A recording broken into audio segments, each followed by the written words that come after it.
महादेव,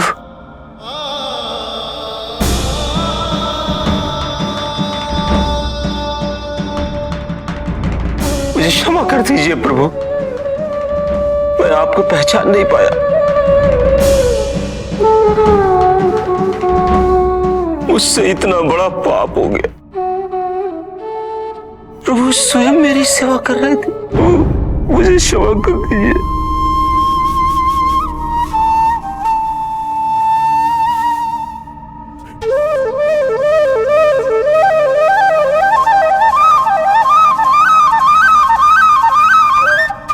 ऋषि शिलाद,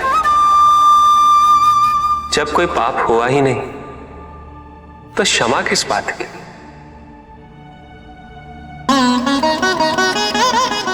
किसने किसकी सेवा की? ऐसे प्रश्नों का अस्तित्व तो तभी संभव होता है जब हमारी दृष्टि में दो का अस्तित्व हो।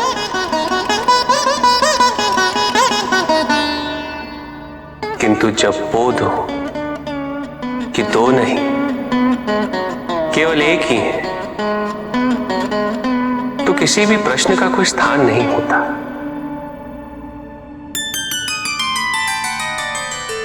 क्योंकि हर स्थान में केवल भक्ति वास करती है।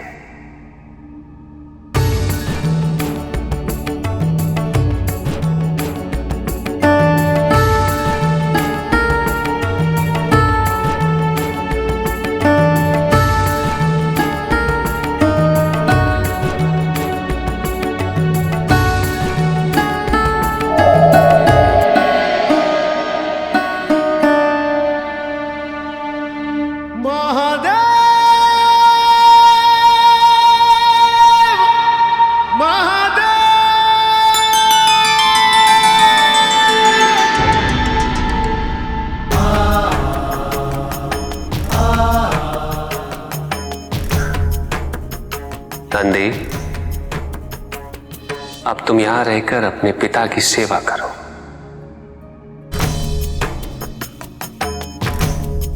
इस बोध के साथ कि किसी की भी सेवा आराध्य की ही सेवा होती। महादेव महादेव महादेव। ऋषि शिलाद, सेवा कोई और नहीं करता, स्वयं आराध्य ही करते हैं। ओम नमः शिवाय, ओम नमः शिवाय, ओम नमः शिवाय, कल्याण हो। ओम नमः शिवाय, ओम नमः शिवाय। अंधक, ये असुरों के गुरु शुक्राचार्य है। इनकी जितनी प्रशंसा की जाए उतनी ही कम है, और हम चाहते हैं कि तुम इन्हें गुरु के रूप में स्वीकार करो।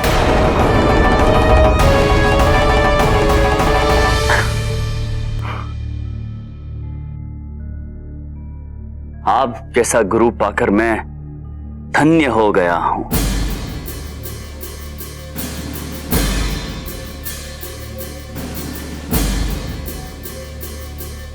आचार्य, हम आपसे ये वचन चाहते हैं कि आप अंधक के कठिन से कठिन परिस्थितियों में भी साथ देंगे एवं उसका संरक्षण करेंगे।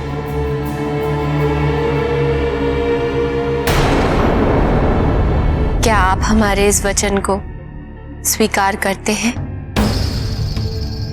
अवश्य। आपका कहा गया हर एक वचन हमारे लिए वचन होगा।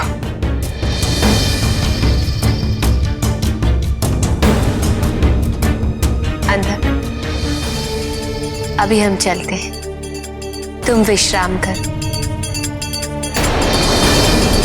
हम तुम्हारे भोजन की व्यवस्था भी करते हैं।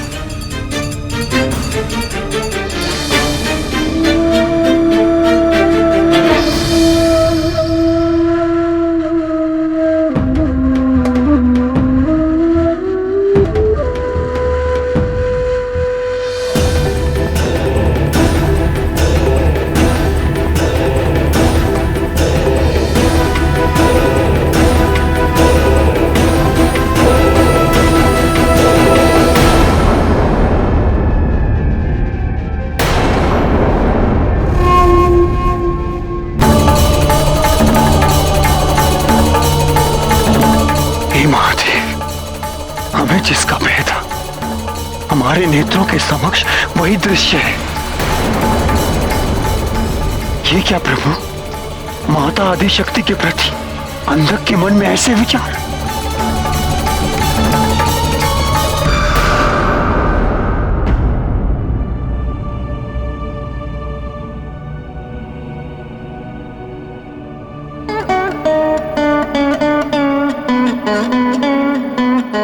पार्वती, ये ढेरों स्वादिष्ट पकवान क्या तुमने केवल मेरे सेवन ही तो बनाए हैं?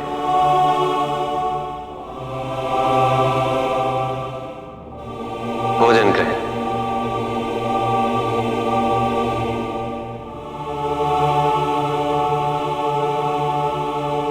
स्वामी, जब वात्सल्य की शुद्धा अपनी चरम पर हो, तो भोजन की शुद्धा का आभास ही कहां होता है। आज हम अत्यंत प्रसन्न हैं और ये सब हमारे प्रसन्नता को दर्शाने का एक प्रयास मानो। आप जानते हैं, हमने अंधक के लिए हिमालय में एक कुटीर बनवाया है। हमने शुक्राचार्य से ये वचन भी लिया है कि वो अंधक की संरक्षण भी करेंगे और उसका मार्गदर्शन भी। स्वामी, अब हमें पूर्ण विश्वास होने लगा है कि अंधक अवश्य उचित मार्ग का ही चयन करेगी। हमारे ये प्रयास व्यर्थ नहीं जाएंगे। पार्वती, तुमने हमसे हस्तक्षेप ना करने का वचन दिया है और मैं इस वचन की अवहेलना भी नहीं कर रहा और ना ही तुम्हें भविष्य का बोध करा रहा हूं। मेरी केवल यही इच्छा है पार्वती कि तुम अपना ध्यान रखो और जो भी तुम्हें उचित प्रतीत हो वही करो। हम जानते हैं स्वामी, आप जो हमसे कह रहे हैं और जो नहीं भी कह रहे हैं, उसका तात्पर्य हमारे हित से ही है। किंतु स्वामी, यदि हम अब पीछे हट गए तो ये हमारे वात्सल्य, हमारा पश्चाताप और समाधान, इन सभी की पराजय होगी। स्वामी, हम ये भोजन अंधक को देकर शीघ्र ही लौटेंगे।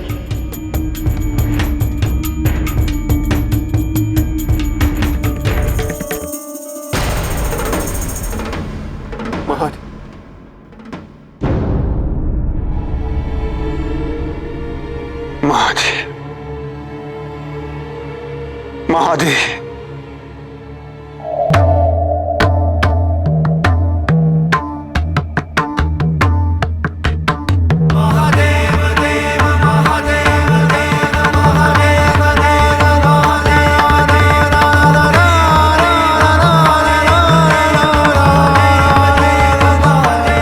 क्षमा चाहता हूं महादेव। हम स्वयं आपसे मिलने कैलाश आ सकते थे,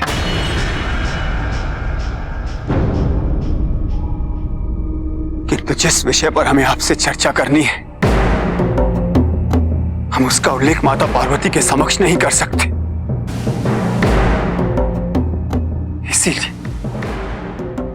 इसीलिए महादेव, हमें आपका आह्वान करना पड़ा। निसंकोच होकर कहिए आचार्य। अंधक के मन में माता पार्वती के प्रति जो भावनाएं हैं, उसकी हमें अनुभूति है।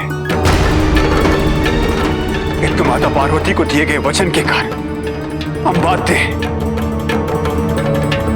अब आप ही बताइए महादेव, ऐसी स्थिति में माता पार्वती को दिए गए अपने वचन का मान हम कैसे रख सकते हैं, जबकि हर क्षण हमारे मन में केवल एक ही विचार उठता रहता है कि हम कैसे अंधक के पाप का दंड उसे दें। अब हम क्या करें महादेव, क्या करें?